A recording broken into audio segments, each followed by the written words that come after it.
Welcome everybody from Right, YouTube, everybody. and we're going to make a start straight away, and Daniel's going to introduce everybody as we go forward. Daniel, do you want to sit in the seats? Yeah, let's everybody take a seat. We'll say hello to YouTube and we'll start it a little bit here. Just gonna take this seat here. Matt, do you want to take a seat anywhere you're comfortable? Sure. Lovely. By the way, the 3D audio is still on, so. Having said that, want to say a big shout out to YouTube, anybody out there watching. Thank you very much. Thank you all for coming to this event today. Going to give a brief introduction, context to the event. First words I should say is thank you to Chris also from Engage for helping us set this up. We have a collective effort here happening between Engage, Educators in VR, myself. Donna is here from Educators in VR. We have Brian and some of his team from River. We'll be meeting them briefly later as well. Sorry, Alex from River and Brian from Xrfiles. We've been running a number of kind of cutting edge events. This is one of them. I'm very, very excited to introduce Matt Hazel from Stanford and the Tripoint lab. So, well, with that, Matt, thank you so much for coming. How are you? You okay? Oh, we jumped out with Chris and everything left. We'll keep going. Chris will sort it out. Don't worry. How are you? How are you, Matt? You okay? I'm well, thank you. Thank you. All right. Well, thank you for coming all the way from Stanford. Was the trip okay? Stanford Med School. My commute was all of about 0.5 seconds here. Yeah, exactly. The upload speed. Wonderful. So we're here because you at Stanford have done something very interesting, and I want to ask you briefly about it. Before we get into that, I'm going to give a little rundown of what the audience can expect, because Engage is great for meeting and talking, but it's even better for having an interactive experience. So we're going to have a bit of a conversation with Matt first and hear about his project. Then he's going to take us to his lab and give us a real treat of an experience in the lab. There'll be opportunity to discuss that a little bit. From there, we're going to go to an operating theater in 360, and we'll preface that a little bit when we get there, which is... we had a quick look at that recording. It's amazing. From the 360 shared experience, we'll come back here and kind of debrief a little bit, and people will get a chance to ask you some questions. And then when we have all of that, we have a final little treat ready for you. Here we are. I love how this all jumps back in just one click. There you go. Thanks, Chris. Yeah, let's take a seat back there and get comfortable. Okay. Right, so now that we know what to expect, Matt, you have done some, tell them just an overview of kind of what you've done for them to understand kind of why it's important as well, please. Sure, well, just a quick little background about myself. I've been working with the folks at Stanford Anatomy in the School of Medicine for about a dozen years. My job is largely to help leverage technology to teach medical students, the medical students that come through our school every year. Right.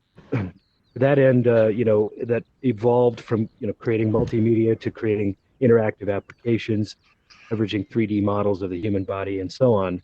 When the Oculus Rift SDK first came out, our chief of anatomy and I kind of looked at each other and said, well, fantastic voyage, right? We can do a lot of different things. Exactly. Do with human specimens when you are in VR. So we've been working in VR since then. And then, at the same time, part of our mission and our initiative is to try to find ways to bring access to medical education to students around the world where access to that kind of education is limited or none at all. At the same time, access to physical specimens around the world is often also limited or not at all. And so for the last, I would say about year and a half, we've been working on testing this out with different schools around the world, including in Peru, Colombia, Rwanda, Kenya, South Korea, and trying these things out. So our faculty, when the pandemic hit, was already accustomed to using Zoom and using it to leverage different media. We would cast 3D models over the over the Zoom call. We would cast volumetric data, and so on, and including didactic lectures. along comes the pandemic, and one of the interesting things about the division of clinical anatomy is we're in the Department of Surgery, but we're the only division out of, say, 10 that don't see patients and thereby earn clinical revenue. So Right. we have to sometimes generate our own revenue, and one of the ways we do that is by running a very large high school summer program, kind of an Yes. anatomy summer camp. When the pandemic came along and Stanford said, geez, you can't have anybody on campus, you can't run your program. That was your revenue stream, right? Gone, yes. So I said, well, what if we did it in VR? Mm-hmm. So we came up with the idea that we could build a week-long class instead of running it 2 weeks. We ran two Yeah. 1-week cohorts instead, and we Yeah. hybridized the class. We said, we know the students are going to be tired of sitting on Zoom all day, so Yeah. we'll do some of the stuff in Zoom as normally, like a lecture, for instance, and then let's switch to VR. Somehow, miraculously, I managed to talk Best Buy Education into selling me 72 Quests. Wow. Wow. You sweet talker. I have a sinister satisfaction in disrupting the Quest supply chain there for a little while. Love it.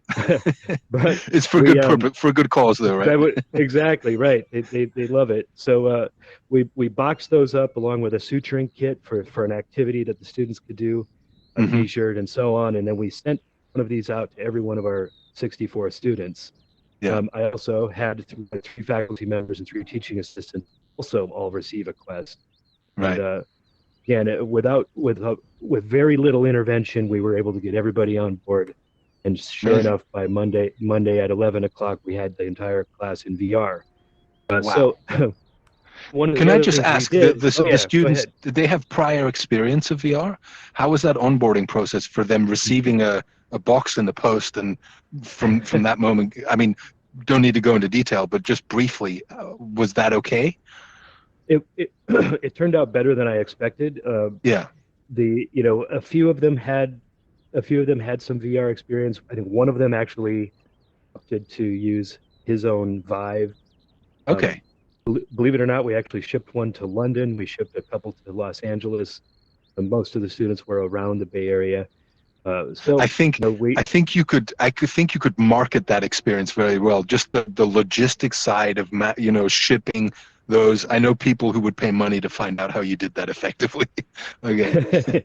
Well, I can share with you that we're working with Best Buy right now to actually come up with a plan to what amounts to renting these headsets out to students. I love the sound of that. You will get a lot of interest in that. Yeah. We're gonna, at least in the U.S. at first, we're gonna drop ship headsets to the students. Great. Have a return label to send it back. Yeah. Squad will sanitize it, reprovision it, and turn it around for the next student. So that's what we're working on right now. Amazing. But thanks to Chris and the team at Engage, we Yeah. had decent instructions built on how to set the thing up, and Facebook built a nice onboarding video for the Oculus Quest. I tried to be as hands off as possible. Tested it on my faculty and TAs first. They all got it. They all got it without my intervention. And I think I maybe had 4 or 5 students over the course of the 2 weeks that needed some technical assistance. And it was really because they just didn't read all the instructions. So we got them going right away. Okay. Right. Organizations around the world, because they don't have access.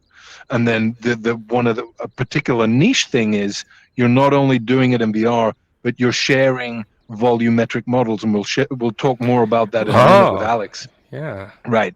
And actually on that point, I think, Chris, are you ready to run that sequence now? I think I hear a rhinoceros approaching. Yes, okay, indeed, here we I go. do. Watch your backs, guys.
Love that. Amazing.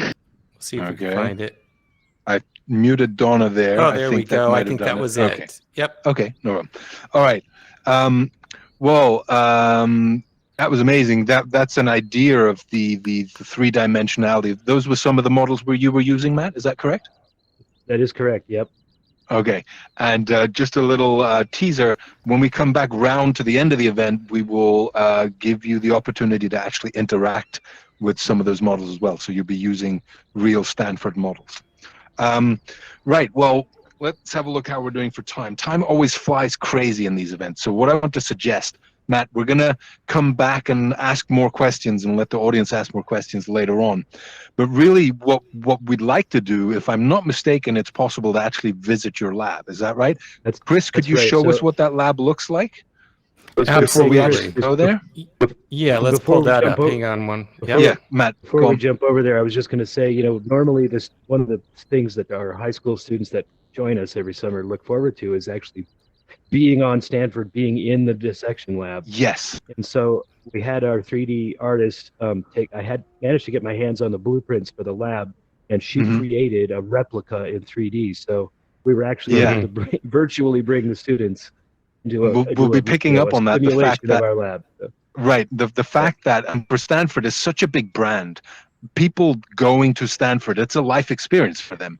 And now with COVID, if they can't come, you're losing that as well. But by replicating the lab, you're kind of holding on to that feeling a little bit, which I think is really powerful. So yeah, Chris, do you Absolutely. want to play just a short clip of where we'll be going to highlight the difference between seeing it in 2D versus actually going there, which I think is really powerful.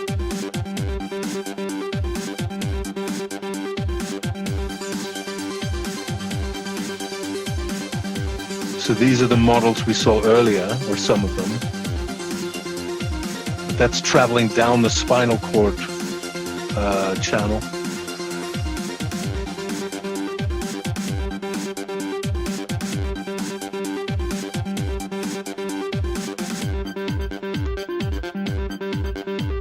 All right.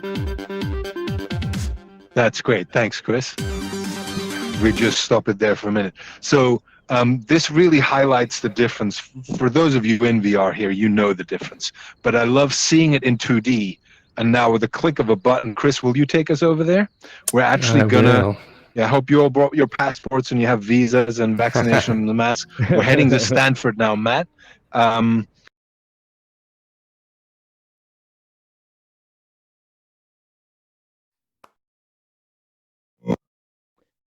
right, everybody, come on in to the lab. So it's pretty cool. Everybody can hear me, right?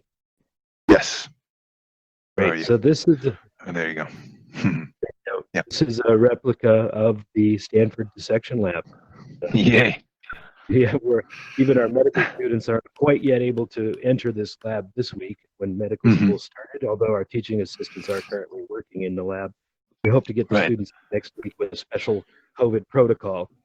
Okay. You can see some replicas of our dissection tables. Normally we have 28 of these dissection tables along these bays. If you take Okay. a peek around the corner, you can see we have two symmetrical bays. We Yep. actually took the liberty of extending an ante room over there to make it a little bigger so we could separate our breakout groups out a little further. Right. But so, Chris, Do we need to wear have- lab coats, Matt? Yeah, so Matt, if you recall, for this is actually a spatial capture. Do you want to set the stage for this, Matt, of what we actually recorded here with the doctor? Yeah. Sure. Yeah. We're gonna. So you all saw some 3D models there, and that's normally what we use. Are generalized models of the human body. They are originally derived from real human anatomy, but have been worked on by 3D artists to make them as anatomically accurate as possible. There is no such thing as normal anatomy. Everybody's body varies in different ways, but there's generally anatomy is in the neighborhood. But you're also going to see some photogrammetric scans of prosected specimens. Now, these are actual human specimens in our prosection lab. We started to undertake the effort of photogrammetry in order to, again, with the idea of providing access. Not everybody can come to Palo Alto to the Stanford prosection lab. and see these and interact with these. Can I just again, pick up on that, Matt, that particular point? Because what's so powerful about this is somebody has passed away for whatever reason, has donated their body to science and made it available to Stanford lab. Now, that in itself is a great act for science. But what you're doing is infinitely expanding the usefulness of that by making a photorealistic model. And a company like River and Alex over here, you're specialists in creating photorealistic models. So what you're doing is taking one person's body, and this will be of benefit not only to the people in Stanford, California, Western USA, but anybody who has access to a VR headset now. So that person has made a great gift, and you're extending that gift through the power of VR and photogrammetry, right? That's absolutely right. And normally, in fact, we just held this little moment of silence on Monday with our fresh batch of medical students to honor them. We take advantage of the opportunity. We get medical students on day one of year one of their medical school career, and part of what we do is begin to teach the culture of compassion and empathy to doctors. I love that. And this first patient of theirs, even though they're deceased, has again, as Daniel said, given a great gift to us and to the students that get to work with them. And by virtue of turning them into digital objects, we can now extend that gift around the world. Right. In the physical lab, we would normally say no video or pictures. These are again, digital representations, so we're okay. Yes. So if everybody wants to move over to this half, because we recorded it actually as it happened, and this is where we all happened to be, was on this side of the room. So if you want to come over, and maybe just pause it when you load it, so give people a chance to find a good spot, and then play it from there when we've got a good vantage point. Okay, cool. Very good. And I'll set this up for you all. What you'll see is we're going to bring up a very large digitally processed. Shall I go ahead with it? Here's our doc right now. Okay. This is Dr. Hamid Raouf. He's an anatomy professor. He's an anatomy professor at Cornell, Qatar, in Doha. And we've been working with him for a while. He's actually doing some photogrammetry himself. We've set him up to start doing that. You're also going to see some other students and folks from Stanford in the room as well in this recording. But Hamid, I talked him into buying a Vive. He set that up. And we've been playing around with it, but I invited him to this demonstration, and we pulled up this pro section. Well, he happens to be very well versed in this particular anatomy, and sort of launched into an ad hoc tour. This was his first time in Engage. And he's going to give us a tour. Now, he didn't yet know how to run a pointer, so you'll see me here putting the pointer for him. Your younger self. About 3 weeks younger, right? Can I just point one thing out about that that I think is wonderful, because you showed me this last week, and what it remarked on is that this is very much a Stanford location and event, and a Stanford branded experience, if you like. And yet, when I asked you, you said none of the people actually in this recording were at Stanford at the time, although they all had a Stanford experience, right? That is absolutely right. For me, that's the end of distance. It's the end of location. I find that fascinating. Yeah. I'm sitting in the very same chair I was sitting in then, about a month ago or so. Hamid is in Doha, Qatar. Yeah. We have where'd she go? Libby here at her house somewhere in the area. So everybody was coming in from somewhere else. Chris, there's probably a couple instances of him in here from Salt Lake. Yeah, there I am. All right. We're gonna watch a short section of Chris, this. you're in every recording. Yeah, and so for some of you with slower connections, it might take a little bit of time for these objects to pop up. Be patient. I'm going to go ahead and get this started. So 2 or 3 minutes, and then we'll have a chat. Okay, that's what we call it a sagittal section of the head. Look, this is the skull bone here at the top, of course, which is covered by what we call it the scalp. Okay, that's the scalp on top. And what you see here, these partitions, these are the meninges. This is the dura mater. The dura mater is I was going to pause that for a second. Those on the Yeah. blank wall side, if you want to walk through Yeah. the wall, come over on this side of the room. You'll be able to see over here. Okay. Yeah. Here we go. Great. There you go. That's the One of photo. the three coverings that surround the brain is the toughest one. It's in English, it means the tough mother. So this is one variant of the dura mater. We call it FOX, cerebri. It separates the two halves of the brain, of course, to prevent concussion, as they say. So this is hole where the cranial cavity, where the brain is located. And you can see part of the brain coming down all the way here, that we call it the brainstem, which continues all the way through this major opening here. We call it foramen magnum. It continues all the way down as the spinal cord. These are the cervical vertebrae, which we have 7 of them. We tease students, we tell, the human has 7 vertebrae. How many cervical vertebrae in the neck of a giraffe? And immediately they say 700 at least. But it's the same anyway, as you know. There is, here what you see here, this is the tongue. Of course, this is what we call it the oral cavity. And of course, this is part of the teeth in the mandible, the lower teeth. That's the whole tongue here. And then on top of the tongue, there is the roof of the mouth, which we call it the palate. Partly bony, we call it hard palate. Partly soft, only tissues, soft tissues, we call it soft palate. And this is the lowermost part of the soft palate. We call it the uvula, which all this palate separates what's in the mouth, the oral cavity, from what is above it, which is the nasal cavity. That's the nasal cavity. What we're looking here at what we call it the lateral wall of the nasal cavity, the wall that runs in the middle, which is the nasal septum, has been removed. We see only the lateral wall of the nasal cavity. Actually, the lateral wall, if we go all the way in, it goes into the maxillary sinus, air sinuses, as you know, what causes sinusitis in people. There are 4 pairs of them. This is one of them. This is the sphenoid. Then deeper to this, there is the maxillary. There is a frontal. And the other one is not visible. We call it ethmoid. So that's the oral cavity. As you go backwards from the nose, this is all the space here from the base of the skull, goes all the way down. That's the pharynx. The pharynx is a receptacle. It receives the nasal cavity. We call it nasopharynx. Part of it behind the oral cavity. We call it oropharynx. And part of it behind the larynx. This is the larynx or the voice box. These are the vocal cords, by the way. So this part here, which is behind the larynx, we call it laryngopharynx. Chris, should we go about another 20 seconds, 30 seconds? Sure. Because Yep. it allows air to go to the larynx and down to the trachea when you are breathing.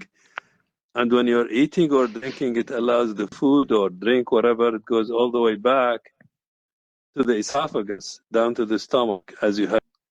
All right. All right. Thank you very much. I hope you're all taking notes. I'm going to test you on the anatomy of this now. Right. Thank you, Matt. Just Daniel, I just wanted to point out, please. this is normally a real skull, like, Yes. size of your head, right? And Right. so in the cross-section lab, students are able to, only a very limited number, stand Right. around and look at and talk about this. Yeah. The fact that VR allows us to do things like manipulate scale in this way Yes. provides an opportunity to really get inside anatomy and understand the spatial relationships in a much better and distinct way. That's one of the things I wanted to comment on, the fact that there are so many layers that are easy to kind of overlook that are happening in something like this. First of all, everybody's spread out around the world, which allows you to reach people who might not otherwise have access to medical training. Second of all, you're in Stanford, nevertheless. Thirdly, that was a person who is deceased made their body available to science that you are sharing already anyway.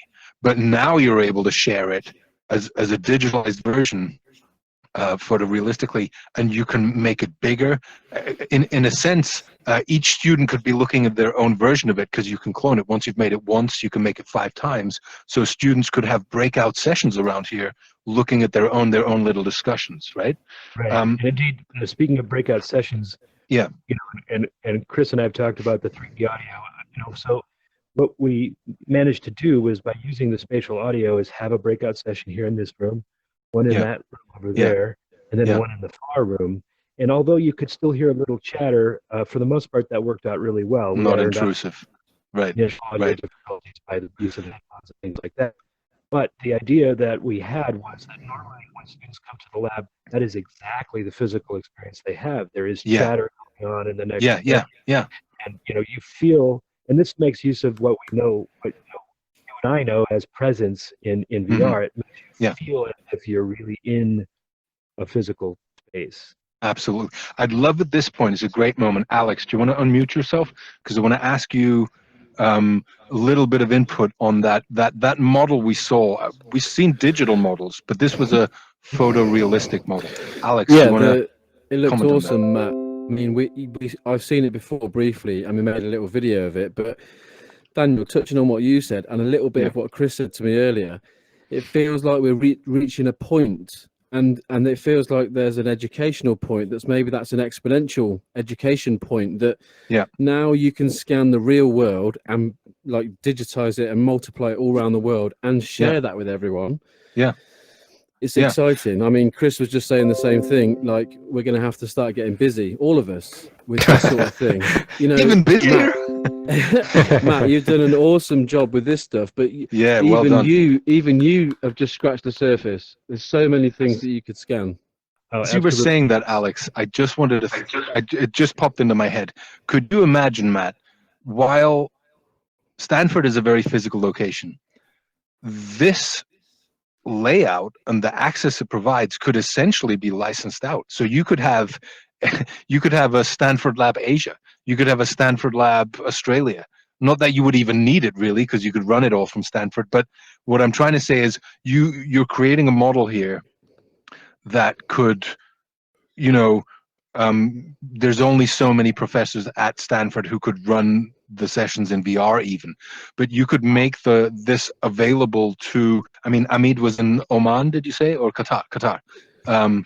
You know, you can bring in anybody from anywhere now to teach. Well, this is part of the idea. You know, we've done, so I'll try to briefly give you an example of that. We're at 1:30, so we're good on time. So we have been building this global consortium. So for instance, the Queensland University of Australia is now running, they're testing and beginning to plan to run virtual labs using these assets. Dr. Raouf in Qatar, the same. So we're making arrangements for him to be able to provide his students with you know, standalone headsets. We had initially approached the idea of building out, you know, Vive labs where people can schedule time and come through and do that sort of thing. Pandemic kind of forced us to say, no, we're actually going to move this to the next level. We're going to get larger groups together, do this as a much different approach. Not so much self-guided or small group, but larger groups. But to that end, the idea that, you know, we're working with a brand new medical school in Western Kenya that they've just started their third cohort of students, so they're at about 45 or 50 students. Now we've set up a few sessions where we either get up really early or we stay up really late, and we run a teaching session with them, and that's not logistically feasible over the long run. However, Dr. Raouf in Qatar is in the same time zone as they are. There you go. Yeah, so the same goes for, say, Australia and, you know, and India and other parts of Asia. So the idea is that what we're building is a network of institutions and faculty members who are keen on leveraging this kind of technology, especially now during the pandemic. And we are indeed already planning to clone this concept and roll out these courses around the world. And can I just check? I mean, we saw a short clip there of a spatial recording with Amit and yourself and attendees from around the world. Are you considering running or making that content available as well? So whilst you have to deal with time zones, which is of course a challenge, I mean, would you consider recording, for example, an anatomy session and just asking students who can't or won't, or just because of the volume, giving people access to the spatial recording as opposed to the live sessions? Are you considering that as well? Yeah. So, you know, obviously you can record a Zoom, you can record a Zoom lecture. You can record a lecture on video. Yeah. Even Yeah. Khan Academy or Coursera have made their hay doing that. Yeah. We can do the same. Yeah. I agree that doing a spatial recording and letting students be able to move around, pause, and rewind is a very powerful thing. So as soon as Chris and the Engage team makes it possible for us to share discrete recording, as opposed to having to sideload a file on your Quest, then that's going to be a very powerful component of the didactic stuff that we want to offer. So we do think that pushing students to do the didactic on at their own pace is where we are headed. Right. We do also, Matt, I was just wondering about the correlation you're doing. If you're doing the teaching and you're using this sort of format, are you doing any background correlation to see that how it stands up against physical teaching, so that we can have some metrics to back it up? Yep, we are. We have initial data from the summer program that's very positive, but we've also received a couple of small grants that are pushing us to the next step. We have received IRB approval to do some much more significant metric studies on this stuff. That said, there are citations available from other institutions that have already studied this. So we are building upon a library of knowledge that is proving that this stuff does work, is efficient. Yeah, as long as it's going on across. Yes. Yeah. Okay. Excellent. Well, I was going to say, by the way, we know that having live interactive events like this adds a tremendous amount of value to a remote or an online class. Yes. So to that end, hybridizing the didactic and a real event like this is important. So we're looking at ways to do that. It's a new kind of hybrid, right? Because I think, if I'm not mistaken, you're suggesting the hybrid is a combination of spatial recordings and live events, as opposed to only online and VR. The hybrid has a new element. It's hybrid because you have the spatial recordings and the VR. So a new kind of hybrid. Cool. I mean, we're gonna have classes that would run like this, where we all come on at the same time and we do an interactive class together. And those class sizes will have a smaller number. Yeah. But if we want to scale this, we obviously need to find ways to do it where the didactic is self-guided, and 1,000 students could take the class, and then we funnel into live events or interactive sessions that are scheduled as such. So lovely. We're working that out now. Fantastic. Okay, so we have seen some models in Avebury, and we kind of introduced the project. Now you've shown us this amazing space in the volumetric models and a spatial recording. I think the next thing we want to do, if I'm not mistaken, we want to go to a shared 360 room and watch a video there. Now, before we go there, I just want to say a couple of words, and maybe you'll say some words as well, Matt. This is a 360-degree recording inside an operating theater at Stanford. And there are very graphic images and scenes that you will see. It feels very real. So anybody who is sensitive to that kind of material, you might either want to wait until or there'll be a way to turn away from the action, so to speak, if you like. So once you can face the back wall. So you'll have an experience of being there without actually seeing, let's just say it, blood, because that is something we'll be seeing. Do you want to say anything else about that? I do.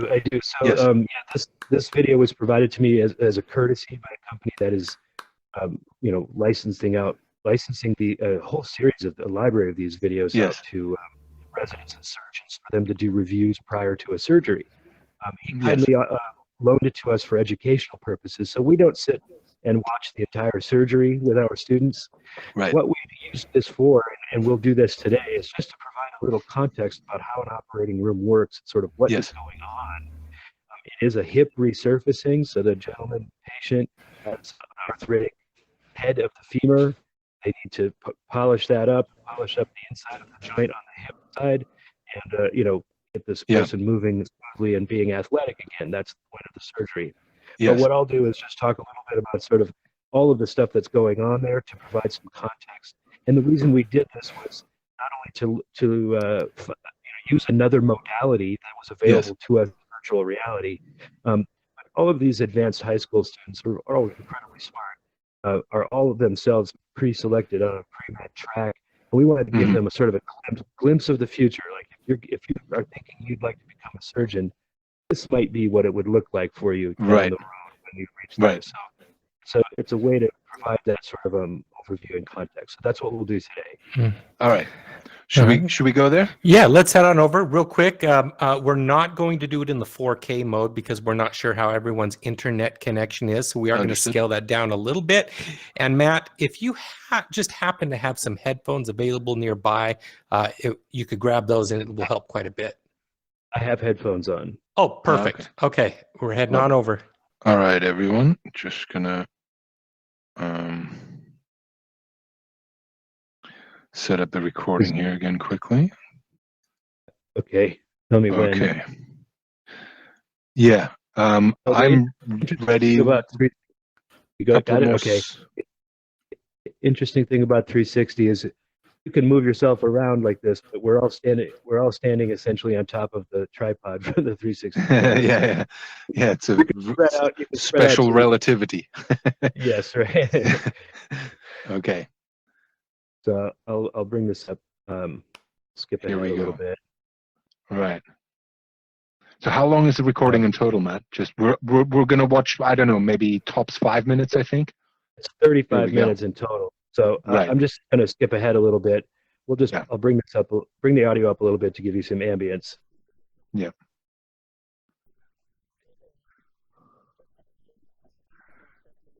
Yeah. So if you're not comfortable seeing the more detailed capture, Yeah, you can could turn just yourself face the away. back wall. Yeah. So Yeah. I can start by giving us a little tour. If you want to start by looking at the back wall, you can see that there's a lot of equipment storage back here. There Yeah. are screens so that anybody else in the room, there are a bunch of people in this room, can monitor what's going on here. There's some medical Mhm. record information here. Yeah. Actually, you can see there's a big IV stand here with a GoPro Yeah. on it, so they're capturing some 2D video here on that stand. If you look straight Yeah. down at your feet, you'll see the tripod that you're standing on, which is the Mhm. 360 camera. Mhm. Now, over here in this direction is you can see two tables stocked full of equipment. And believe it or Yeah. not, all of this gear is possible that it gets used during this procedure.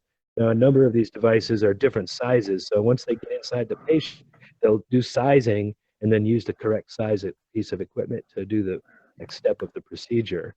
All of this Right. stuff, of course, has to be sterilized, before and after every surgery. Mhm.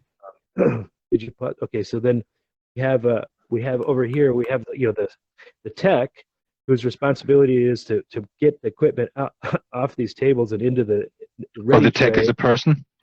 Yes. The tech is a person? The tech Yes, that's a assistant, so person to right speak. That's Mhm. right. Yeah. And so this person is making sure that when stuff gets used, it gets taken out, and then what's next gets put into play. So then we have like nurse practitioners who are pulling the equipment into the field. Yeah. So the company that builds these videos has done a really interesting job because we have to stand way over here. Yeah. There is a camera. You can see there's somebody running a camera. Now the person Yeah. running it is hidden behind the screen. Yeah. And If you look down, you see the feet behind the screen. Yeah. Yeah.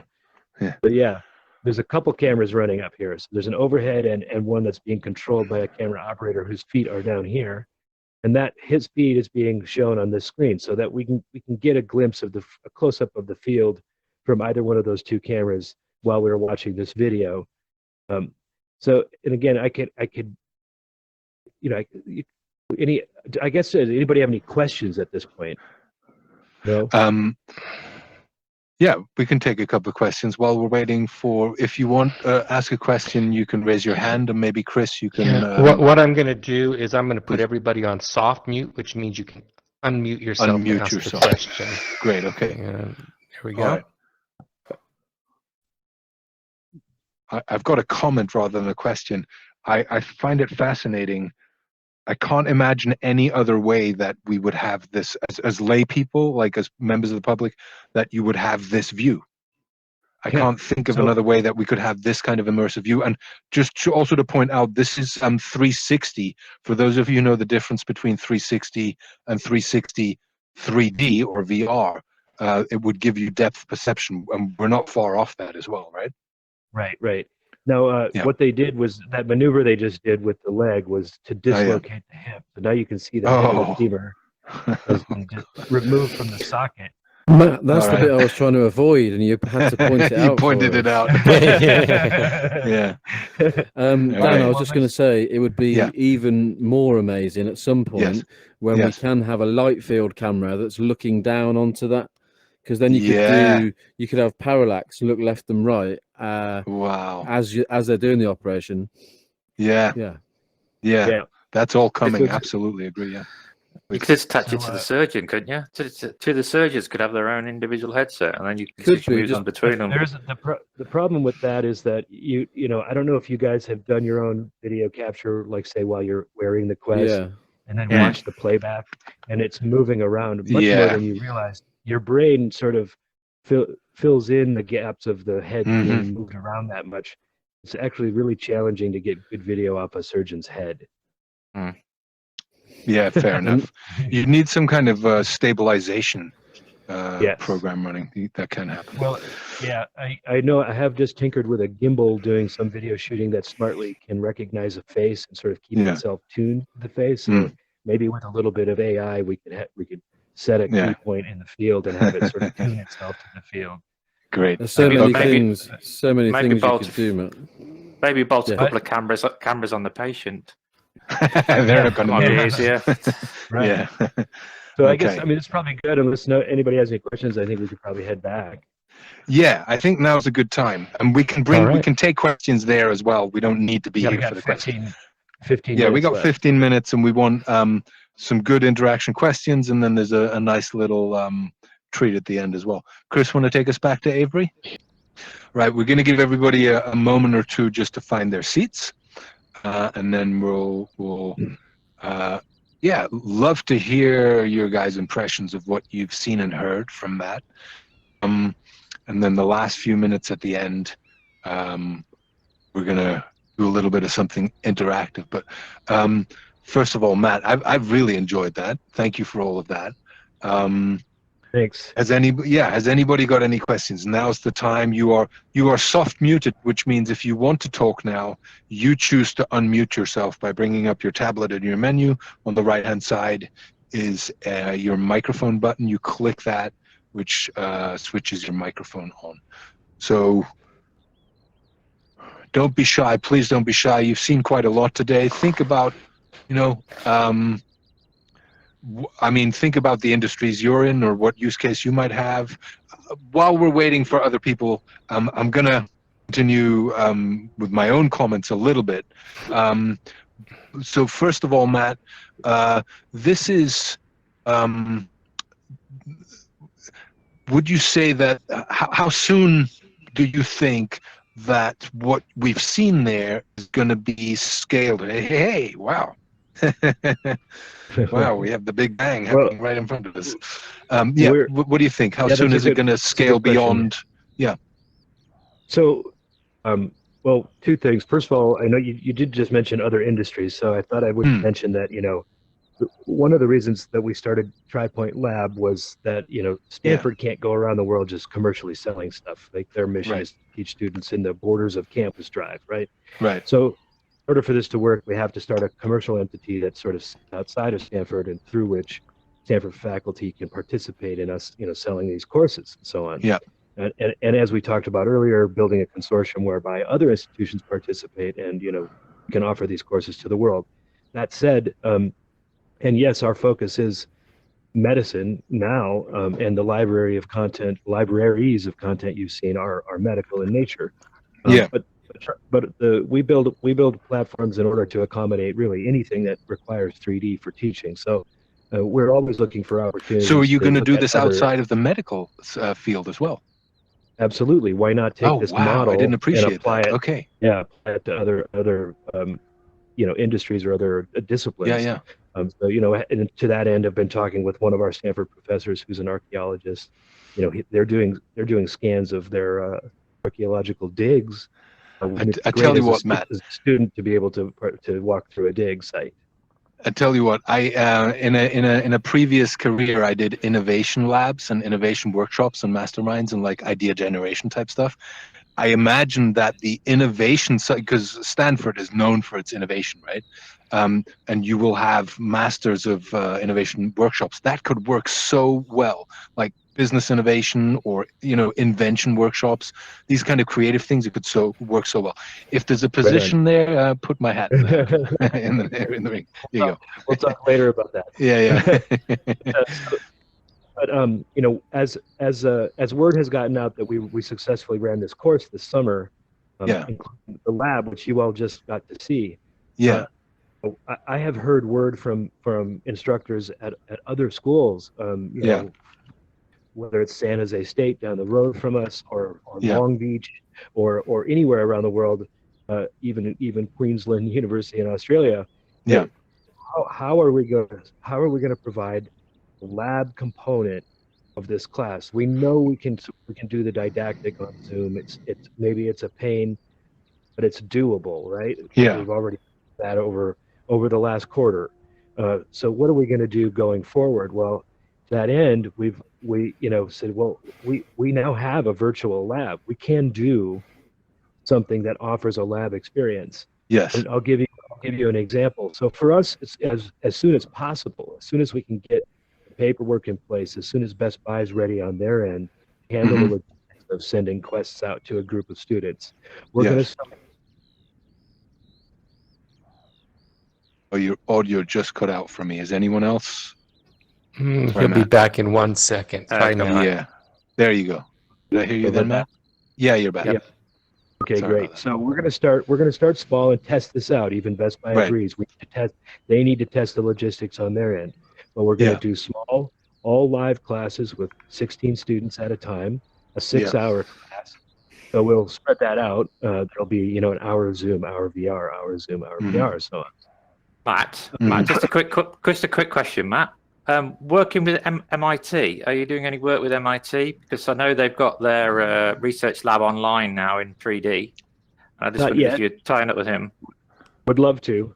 Yeah, because they can do experiments and things with chemicals and everything simulated in 3D. So fantastic. It'd be a good call. Yeah. Sorry. Absolutely. Yeah. No, we'll so then to continue to answer Daniel's question, we're going to roll that out. We're going to try to roll that out nationwide. So we'll scale that up. And at the same time, we're working to build out didactic that's much more scalable using adaptive learning, and then sprinkling in the VR components. So absolutely amazing. To build this out as a scalable solution that we can roll out on a wider scale, at least nationwide to begin with. Aside from those international locations, the difficult thing internationally is for them to acquire the hardware right now. So we're working on the logistics for those supply channels. Absolutely. If you can sort that out for all of us, that would be amazing, Matt. Just tell us how you did it. To sort of jump on what Brian said, like one of the things that we're doing with the idea about the consortium. And this is a medical or healthcare affiliated consortium that we're building now, but the idea is to open the doors for other content creators, other technology providers, bring content libraries into our platform, to bring like other types of technology. Say it's like a scenario simulation, or like chemistry.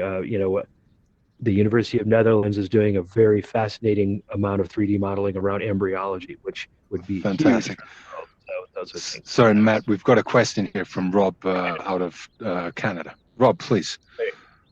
Thanks. I didn't see you before. Hi. Hi. So, like you, we've got a lot of classes at our college, and are you concerned about the new policy that Facebook has come out, where students have to have a Facebook account in order to use the Quest from this October? We're looking at pivoting to new headsets. Is that a concern for your group? I wasn't surprised by the news. I'm not terribly concerned. I did delete my personal Facebook account a few years back. I happen to have had to start one because we can't have just one person managing Anatomy's Facebook page. We have to have some redundancy in our system for that. Mm-hmm. So I don't mind that at all. I mean, I think that I don't know what fraction of our students do not have a Facebook page, it's got to be an incredibly low fraction. Mm. And also the other balancing aspect for me is like, say the next best headset that fills this part of the marketplace for hardware is $200 more.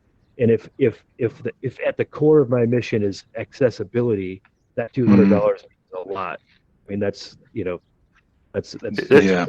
So the only problem I see with the fact of doing it is that you can get a lockdown, and you can get into the situation with software where softwares are locked down to particular vendors, and I don't think Wall it's gardens, a good move. Yeah. Yeah. So I think it's not the right move, but I don't think we can influence it at all. Well, I agree with you. We could have a long discussion about this. I would just say a lot of people like this walled garden talk, like, Apple's a walled garden. If Apple comes with a set of glasses that's $400, then I'm dropping the Quest and going with the glasses. But okay, or, all right. Something comes out that's $300 that works this well, that I'm going with that. I'm generally hardware agnostic. I want to do what's best for the student in terms of what the quality of experience and the outcome is, and the accessibility, because that's again what we're is bringing this out to the world. All right. Matt, I have a feeling we might have to have you back sometime, because I don't feel we've really covered a lot of ground I'd like to cover. I'm aware a little bit of time, and I'm also aware, there you go, lovely. I'm also aware that we would love to give the participants an actual hands-on experience in some of the models. I'm seeing Chris here. He's pretty much ready. Chris has got a little something kind of set up for us. We have, he's been setting up these little circles around the place here. And what that is, how many did you set up, Chris? Was it 8, I think? If you have a look, you count, it's like 8 or 9 different circles. And what Chris has done, if I'm not mistaken, correct me if I'm wrong, Chris, he's hidden very close by 8 anatomical models that you saw right at the beginning of the sequence around the place. And so please get up off out of your seats, have a look around in the bushes and the trees around the place, and each one of those models corresponds to one of the circles. So if you find a model, grab it, please, with your controller. You pull the trigger and drag it back and drop it in one of these circles for everybody to kind of have a look at and share. There you go. See some people. Matt, you want to jump up and have a Alex has one already. stretch your legs as well? Yeah. Excellent. There you go. There's one. Yeah. We got an arm here. Brian's got an arm over here. Wonderful. Okay. They're all within the courtyard here. Anyone else? There you go. Some of them are kind of tricky. Got to keep a keen eye. Looks like someone got a leg. I think Alex brought the leg in here. Hey, look! I found a live model here. I found a live specimen. He's running away. Oh, someone has the head there. Good. Lovely. Okay. Oh, I see. That's the model we were looking at earlier. That's amazing. Okay. Yeah. So a couple of more missing. Let's have a look. See if we can find them around the place somewhere. Very good. So this is an example. Circle. Right. It's a little example of how you can engage students. Little things like this, where it's not only kind of one-way conversation where they have to, set the scene. They have to go find it, and then they can share it. That really ups the engagement levels, and can kind of refresh your attention, I suppose. If you're suddenly holding a huge anatomical model of a leg, you can inspect it. There's only one left, I believe. There's only one left. We're all gunters. One thing is worth pointing out, that Chris has brought in, I think, 8 models and there's a reason why. This scene has quite a number of models in them. The more models you put into it, the more taxing it is on our devices. But it is quite possible in a more empty space to bring in, say, 10 versions of each model. And what that means is you can have groups of 3 students, breaking out, having a conversation, and one model, you just clone it a number of times, and now they can all now they can all kind of group around their own models, have a discussion, and come back together and share what they've been discussing. Daniel, so- yes. you remind people that they can scale them up when they're playing with them, and it's quite spectacular to walk into, say, the abdomen and see. Right.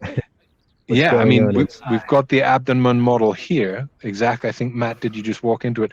If we bring it here, anybody actually want to walk through the stomach wall and see what you discover inside it? It's like journeying. Yeah, you can actually look at. I'm looking at the digestive tract here. There's that film. What's it's it like called? a game Inner Journey. changer. It's It like is. a game It totally changer is. for education. Absolutely. Yeah, you're not. Inner Space or Magic School Yeah. Bus. Exactly. You're not only looking at it, you're actually walking into it. And there's that film, The Inner Journey. Was it The Inner Journey or Inner Space or something like that? Inner Space. Inner Yeah. Space. Dennis Quaid. It makes me think of that every time I see these models. Yeah, going down the blood vest, going down the traveling around in a little spaceship. And with a laser pointer, you really can point out anything you want. You know, food starts here, travels down there, goes through here, and you can really. It's very different. This is not a textbook anymore, and it's not a PowerPoint presentation either anymore. It really is remarkable. Well, wait And till then- it's animated as well. So it's all flowing. And then Right. normally we would be able to take this apart. So our next step will dissection. I see. Yeah. Okay. Yeah. Right. You can. Yeah. I see what you mean. And then, of course, we have the volumetric or the photogrammetry model of the head, which you can pick up also. Yeah. Oh, this is the the head. heart. This is This is the heart. So this has been Oh, wow. dissected to show the inner chambers of the heart here. is it this way up? I'll put it in the light there. There you go. Yeah. And can This is I what you see imagine with it from the bottom of my heart. I love you from the bottom of my heart. Oh, I see. It's cut, and then that flap is lifted up. Is it to look in? Yep. Right. This is- Wow. By the way, the Wow. bottom of the heart is called the apex. I Yes. love you from the apex of my heart. Yeah. It And really just like is. this, seeing the size of this one as well. Dan. Is that obviously- over which one now? Sorry. Where are you? This one Alex? here. This one here. Oh yeah, the mouth, yeah, and the So trachea. a little bit like, we were talking about the photogrammetry head that was the side slice. Well, Yes. this is the same type of area. I guess it's Yeah, not looking at the same photorealistic, section of but it. Yeah. it's same section. Yeah. Right. Yeah, like you were saying, Alex, this is at the moment these models are static, but I think we're quite at the beginning of what we're going to be seeing. I think we're going to see fully animated and separatable models as this becomes more in demand, and people like Stanford are developing these courses. So, I mean, the on the Quest 2 is Yes, coming sorry. out. That's going to have a faster processor. and be able to handle yes, more. Quest 2 is coming out. Yeah. You're right. Yeah. I think if Right. you want to see what's sort of possible for what's coming with this anatomy type of stuff, there was an AR app. I'm not sure Yeah. the name of it, but it was like an anatomy app. And Yes. on that, you could do all the things you mentioned, Matt. but of course, it was on an iPad Pro.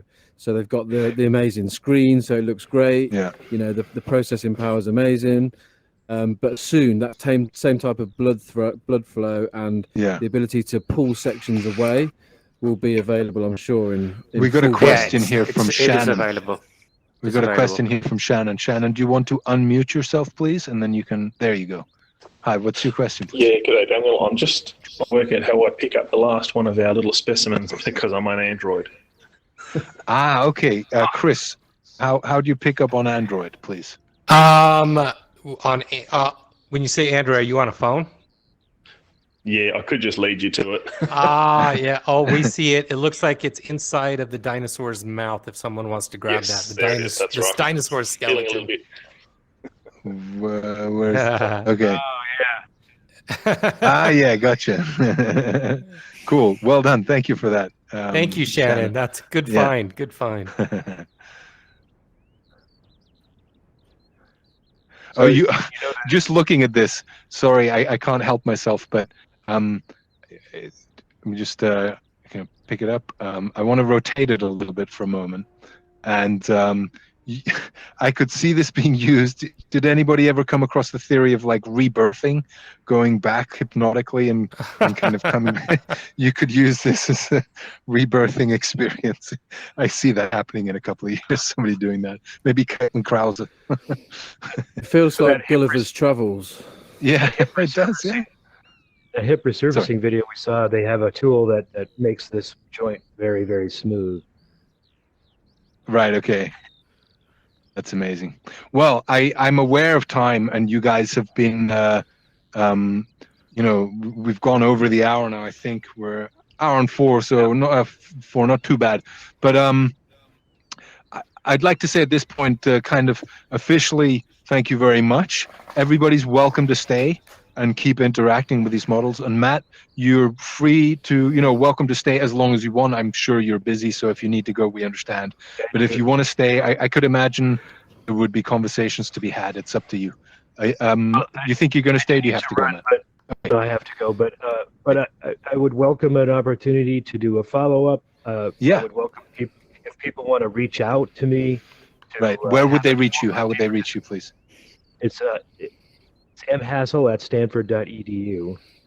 mhassel with 1 S, is it? 1 S and 1 E and 1 L. Yep. Okay. mhassel@stanford.edu. There you go. If you're the host that's listed on the event, they can reach out to you, and you can make absolutely yes. Please feel free to reach out to me, and I can put you in touch with Matt as well. Hey, Matt, I cannot thank you enough. Thank you so much. Cheers, Matt. Thanks very much. Amazing work you're doing, and yeah, let's look at see when we can have you back for another event or something like that. And good luck with Tripoint Lab and your medical anatomical program. Thank you. Very good. Let's stay in touch, and we'll keep this momentum going. Absolutely, let's do that. Great. Thank you so much. Thank you, Matt. All right. Thank you, everybody. Thank you very much. Cheers, Matt. All right. Take care, Matt. All right. Thank you very much, everyone else. Like we said, if you want to hang around, good for a chat for a bit more. But if you need to go, of course, come back soon. Keep a lookout for more events run in Engage with educators in VR, with Xrfiles, and with River. If you don't know some of the events we did with River, they were interactive in this kind of scale, totally. Oscar. All right. Oscar. Yeah. Okay, right. So YouTube, right, we're going off now. So we were looking for an hour and a half, but we're going to go an hour because we're doing for the Stanford. Thanks everybody for watching. The live will be up on the Xrfiles channel, and I will do an edited version that will be a little bit more condensed, cut out a little bit of the stuff that we're traveling between different areas.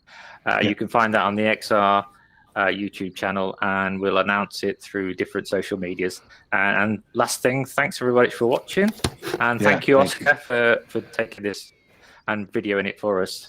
But you can Thanks, kill the everyone. screen now. Cheers, Oscar. Thanks, Brian. Cheers, Oscar. Thank you so much. Thanks. Guys. Cheers. Well done.